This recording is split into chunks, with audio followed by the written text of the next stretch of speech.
Mundo, Josias, hora do nosso quadro, UOL pelo Mundo. Saber o que está acontecendo aí para a China, para a Argentina. Vão chegando por aqui Nelson de Sá, lá de Pequim, e também Amanda Cotrim, de Buenos Aires. Olá, Amanda, boa tarde. Boa tarde, Fabíola, boa tarde, Josias, Nelson, todos que acompanham a gente. Olá, Nelson, boa tarde. Boa tarde, Fabíola. Boa tarde, Amanda. Boa tarde, Josias. Certo? Muito boa tarde. Bom, vamos começar com a treta entre a Venezuela e os Estados Unidos, né? A novidade aí, a Venezuela acusou os Estados Unidos de tentarem se apoderar das reservas de petróleo do país por meio à força militar, que é muito do que o pessoal diz em relação aos bastidores desses ataques que os Estados Unidos vêm fazendo à Venezuela. Nicolás Maduro enviou uma carta com a denúncia para a OPEP, a Organização dos Países Exportadores de Petróleo, e cita que o governo de Donald Trump faz ameaças ilegais ao país desde agosto e fala em perigo à paz, à segurança e à estabilidade regional. E essa carta enfatizou o compromisso da Venezuela em defender seus recursos naturais e manter a sua soberania. Agora resta saber qual vai ser aí a resposta da OPEP, né?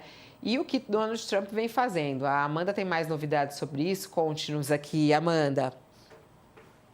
Pois é, Fabíola, mais um capítulo, né, dessa história que a gente tem acompanhado. Desde a semana passada a gente está falando aqui no UOL. O céu venezuelano tem se tornado um alvo de disputa nesse conflito entre Estados Unidos de Donald Trump e o regime de Maduro. A gente falou a semana passada sobre cancelamento de voos, ameaças, né? No final de semana, o Trump escreveu numa rede social que narcotraficantes, empresas aéreas e pilotos deveriam considerar que o espaço aéreo venezuelano estaria fechado, mais uma vez aí nesse tom de ameaça. Depois, para jornalista, ele disse que não havia nenhuma preparação de intervenção militar aérea e que as pessoas não deveriam considerar tão literalmente as postagens que ele faz nas redes sociais. Então, também mantendo essa postura de morde e assopra, né? Ele ameaça e depois ele recua. Só que as ameaças dele têm surtido efeitos, né? Voos cancelados, empresas aéreas aí proibidas de circular no céu venezuelano. E o Maduro, então, mandou essa carta à OPEP, que é a Organização de Países Exportadores de Petróleo, participa a Venezuela, participa a Arábia Saudita, Emirados Árabes Unidos, Irã, entre outros, pedindo aí ajuda para esses países, dizendo que os Estados Unidos utilizam esse argumento de que a Venezuela é um país antidemocrático, mas que, na verdade, eles querem roubar as reservas de petróleo, se apoderar das reservas de petróleo da Venezuela. A gente lembra que a Venezuela tem a maior reserva de petróleo do mundo. Maduro também justifica que a intervenção dos Estados Unidos está mirando a China. A China é a maior compradora de petróleo da Venezuela atualmente. Então, essa tensão entre os dois países aumenta. O Trump afirmou que conversou com o Maduro na sexta-feira, só que ele não deu detalhes, disse que ele não ia conversar, não ia falar sobre o que os dois conversaram. Então, tem muita informação de bastidor, correndo pelos bastidores, mas nenhuma informação oficial do que, de fato, os Estados Unidos estão pretendendo com essa situação, né, de incerteza, de ameaça que tem impactado frontalmente a Venezuela e que pode também gerar um conflito político na região, Fabíola. Da Ásia, o Nelson separou para a gente mais informações a respeito do incêndio lá em Hong Kong. Novas prisões, Nelson?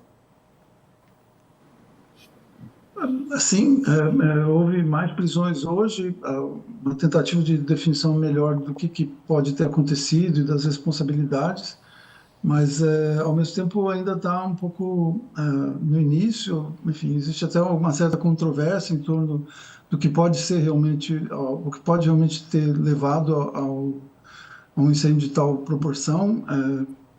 Há um questionamento, por exemplo, ao uso de bambus para, enfim, em construções, que é uma tradição de Hong Kong de décadas.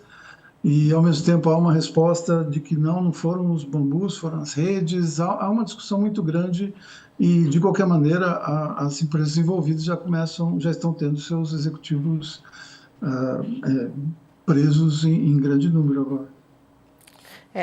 As informações aqui que a gente tem, né? Foram 13 pessoas presas até agora nessas investigações, 151 mortos, né? Esse incêndio a história desse incêndio é muito impressionante, né? 8 edifícios, todos revestidos com andaimes de bambu cobertos com redes de nylon ali para as obras de renovação e isso pegando fogo dessa maneira. Agora também tem outras informações a respeito de enchentes, né, Nelson? Na Ásia como um todo e um número de mortes impressionante. 1.100 pessoas morreram em inundações na Indonésia, Sri Lanka, Malásia e Tailândia. Sim, enfim, Sudeste Asiático ali praticamente que foi mais atingido e principalmente a Indonésia. A Indonésia tem mais da metade dos mortos que foram na Indonésia e novamente já há um questionamento muito grande do governo local por causa disso e há uma distribuição de responsabilidades. Mas enfim, a ideia, ou pelo menos os especialistas que eu consegui, sobre os quais eu consegui ler, é, dizem que, enfim, o alerta inicial foi, dessa vez, feito cedo.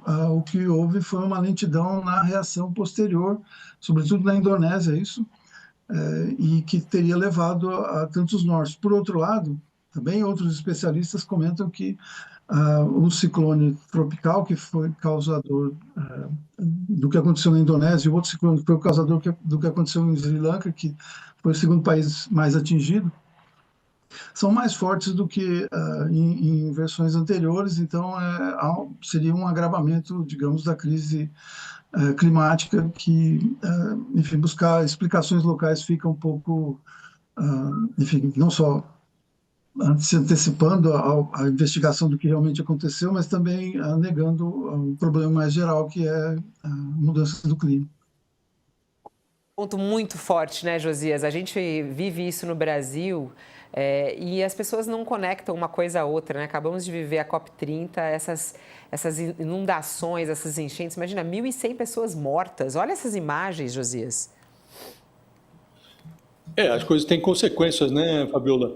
E os gestores públicos, eles estão ficando numa situação de, por mais precavidos que sejam, os fenômenos climáticos, eles impõem uma realidade que aparentemente não há prevenção capaz de deter, né?